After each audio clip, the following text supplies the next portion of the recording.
So President Bush got a lot of credit yesterday because he gave a speech and he went after Trump without even saying his name. So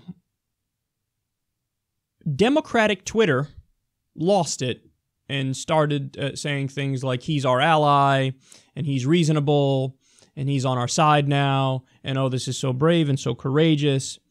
We're going to watch a good chunk of his speech here, and then I want to come back and talk about it.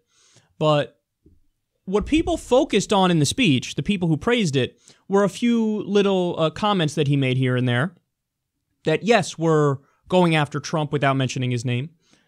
But what's amazing to me is I watched the entire speech. It was about 16 or 17 minutes. And it's all of George W. Bush's old beliefs sprinkled in with like saying, hey, white supremacy is bad. And people lost their shit over it and were giving him fawning, heaping praise. So let's watch it, and I'm going to give you the full context. This is about a 4 or 5 minute clip here, but you're going to get the full context of what he really said in the speech, and then we'll come back and discuss. We have seen insolvency, economic stagnation, youth unemployment, anger about immigration, resurgent ethno-nationalism, and deep questions about the meaning and durability of the European Union. America is not immune from these trends. In recent decades, public confidence in our institutions has declined. Our governing class has often been paralyzed in the face of obvious and pressing needs. The American dream of upward mobility seems out of reach for some who feel left behind in a changing economy.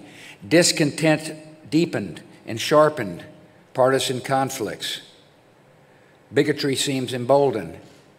Our politics seems more vulnerable to conspiracy theories and outright fabrication. We've seen our discourse degraded by casual cruelty. At times, it can seem like the forces pulling us apart are stronger than the forces binding us together. Argument turns too easily into animosity. Disagreement escalates into dehumanization. Too often we judge other groups by their worst examples while judging ourselves by our best intentions, forgetting the image of God we should see in each other. We've seen nationalism distorted into nativism. We've forgotten the dynamism that immigration has always brought to America. We see a fading confidence in the value of free markets and international trade, forgetting that conflict, instability, and poverty follow in the wake of protectionism. We've seen the return of isolationist sentiments, forgetting that American security is directly threatened by the chaos and despair of distant places, where threats such as terrorism, infectious disease, criminal gangs, and drug trafficking tend to emerge. First, America must harden its own defenses. Our country must show resolve and resilience in the face of external attacks on our democracy. And that begins with confronting a new era of cyber threats. America has experienced a sustained attempt by a hostile power to feed and exploit our country's divisions. According to our intelligence services, the Russian government has made a project of turning Americans against each other. This effort is broad, systemic, and stealthy. It's conducted across a range of social media platforms. Ultimately, this assault won't succeed. But foreign aggressions, including cyber attacks, disinformation, and financial influence, should never be downplayed or tolerated. It's a clear case where the strength of our democracy begins at home. We must secure our electoral infrastructure and protect our electoral system from subversion. The second category of recommendations concerns the projection of American leadership, maintaining America's role in sustaining and defending an international order rooted in freedom and free markets. Our security and prosperity are only found in wise, sustained global engagement, in the cultivation of new markets for American goods. We become the heirs of Martin Luther King Jr. by recognizing one another not by the color of their skin, but by the content of their character. This means that people of every race, religion, ethnicity can be fully and equally American. It means that bigotry or white supremacy in any form is blasphemy against the American creed.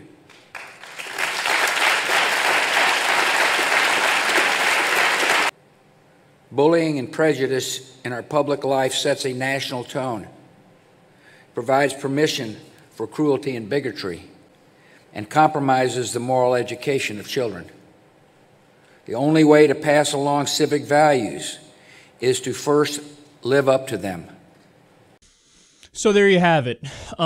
You can see the parts where many Democrats started coming on themselves and going, oh, yes, he says bigotry is bad, and he says white supremacy is bad. Oh, yes, he came out against bullying. Oh, feels so good. He went after Trump. Hero, courageous, bravery.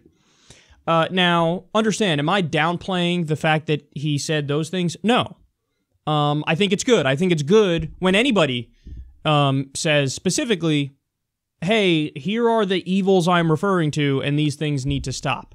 So anybody making that point, it is welcome to make that point. The problem with this speech is everything else that came hand in hand with it. Because everything else that came hand in hand with it, it's the reason we got Trump. So let's go through some of the points he makes. He starts by mentioning, well, nowadays, our politics is vulnerable to conspiracies, quote, conspiracies and outright fabrication. Whereas when you were president, that wasn't the case. You literally pushed falsehoods that got us into war with a country that didn't attack us.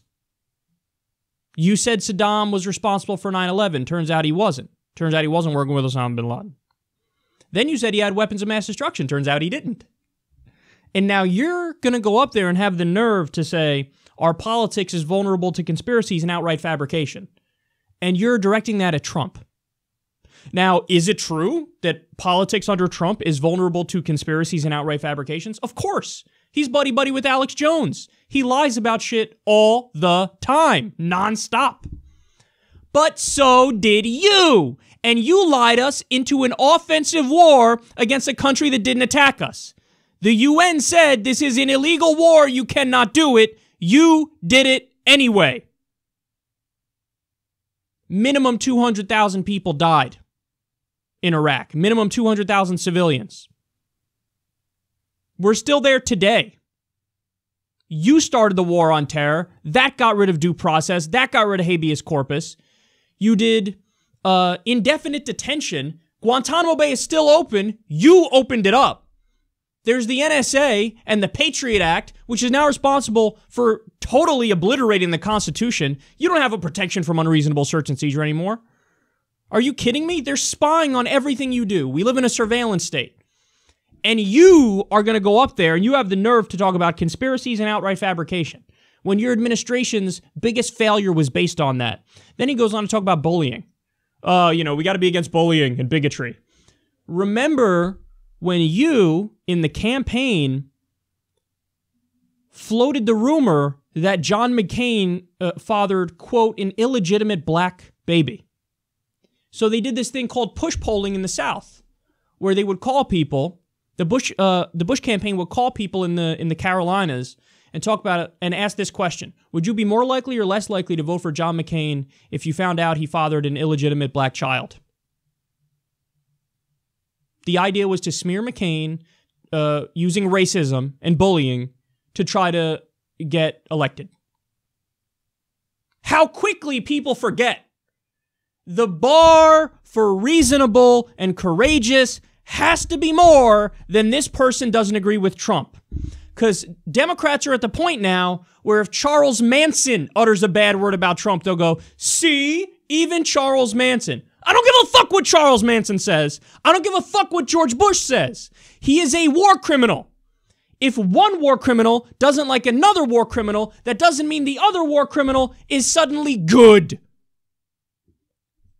Then, and here's the part where, he says, the argument he's making is Okay, let's stop the bigotry and stop the white supremacy. Wow, so bold, George. So bold. That's like the lowest bar ever. Of course. No bigotry, no white supremacy. Of course! Oh my God, how the fuck do people fall for this shit? But then he goes on to talk about how, oh, and now there's a rising tide against free trade. And there's a rising tide of isolationism, which is the pejorative term, by the way, for non-interventionism.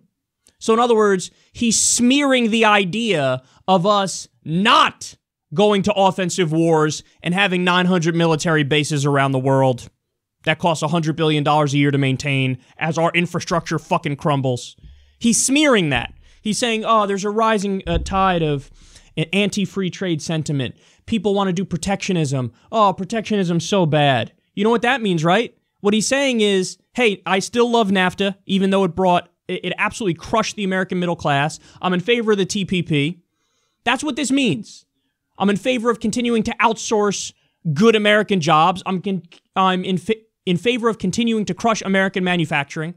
That's what all that means when he talks about, oh, you know, there's a rising tide of anti-free trade sentiment and isolationism. And so in other words, same old George Bush. Same old George Bush. Let's keep outsourcing American jobs. Let's keep doing foreign wars. Let's keep the empire going. And then, of course, he has to slip in a healthy dose of Russia's bad. Russia undermining us, attacking us. I mean, what are we going to do? Let me ask you, what do you want to do, George? What do you want to do?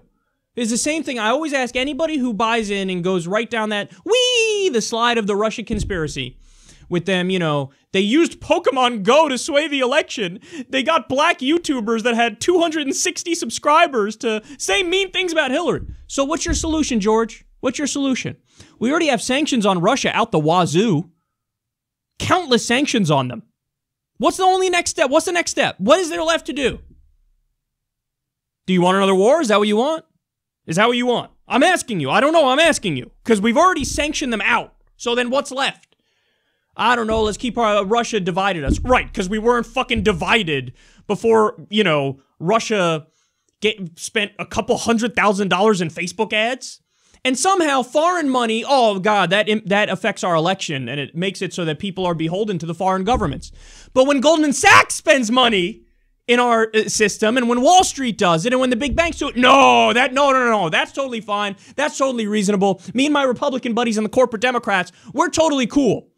Don't look this way when we do the bidding of oil companies and big pharma and health insurance companies in Wall Street. But Russia spent a couple $100,000, whereas fucking Wall Street spends millions, if not billions of dollars. Don't look at that. Russia's corrupted our democracy. Listen, the argument he's trying to make, and this is why this is so fucking infuriating, is that Trump is an aberration. He's the problem. And if we just get rid of Trump, everything is fine. So in other words, go right back to the shitty place we were in before Trump and everything's fine. Wrong, George. Everything is fine for you. Everything's not fine for the minimum 200,000 Iraqis you killed. Everything's not fine for the people who got fucking tortured. Everything's not fine for the middle class who got obliterated. Everything's not fine for the economy when there was a subprime mortgage crisis and a great recession. Everything's not fine for our infrastructure, which had a grade of D+. Everything's not fine for outsourcing everybody's job. Everything's not fine for the half of Americans who make $30,000 a year or less. But the argument he's making is Trump is a cancer. Get rid of Trump, everything's fine. I'll accept Mitt Romney as president. I'll accept Jeb Bush or Marco Rubio or Hillary Clinton. As long as we keep the status quo going, everything's fine. Well, no, that's not true. Trump is an absolute horror and a monster, and so is the fucking establishment. But you want to use the argument that Trump is bad to prop up the establishment, and every argument you're making here proves that. He even went as far as to say, we need to maintain America's role in defending order around the world and freedom and free markets. That is nothing but an outright argument for continued American empire. These guys are not mad at Trump because he does stuff like drone strikes that massacre civilians, approves raids that kill civilians. These guys aren't mad at Trump for deregulating the Wall Street even more and signing preposterous executive orders that are going to tank the economy. screw over people. These guys aren't mad at Trump for getting rid of Obamacare through executive orders and driving a stake through its heart. They're not mad at Trump for that. They're mad at Trump because he's not politely continuing the American empire. They're mad at Trump because sometimes he says some protectionist stuff, even though, don't worry, he's not actually protectionist, George, which is something you'll love. He's still trying to slip provisions of the TPP into his renegotiation of NAFTA. But the fact that you have a former president who was a horrendous president going out there and still talking about the U.S. needs to defend freedom and free markets. Defend freedom, that's what we have to do, George, like we did under your administration, as you gave the Saudi king smooth hand jobs walking in the Rose Garden. So we prop up theocracies and dictatorships, but you have the nerve to say the U.S. needs to continue to defend freedom. But we weren't defending freedom in the first place. What are we defending? Are we defending freedom for the Palestinians? When you give weapons to Israel? Is that what we're doing when we are on the side of continued illegal occupation and settlements and apartheid? Is that what we're doing?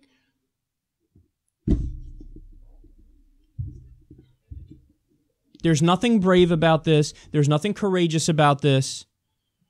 Yes, white supremacy is bad. Wow, what a fucking hero. Thank you, George. Thank you. But everything else, it's the same old George W. Bush. Let's outsource more jobs. Let's deregulate more free markets. Let's continue the American empire. Let's do more offensive wars. Let's escalate further with Russia, another nuclear nation.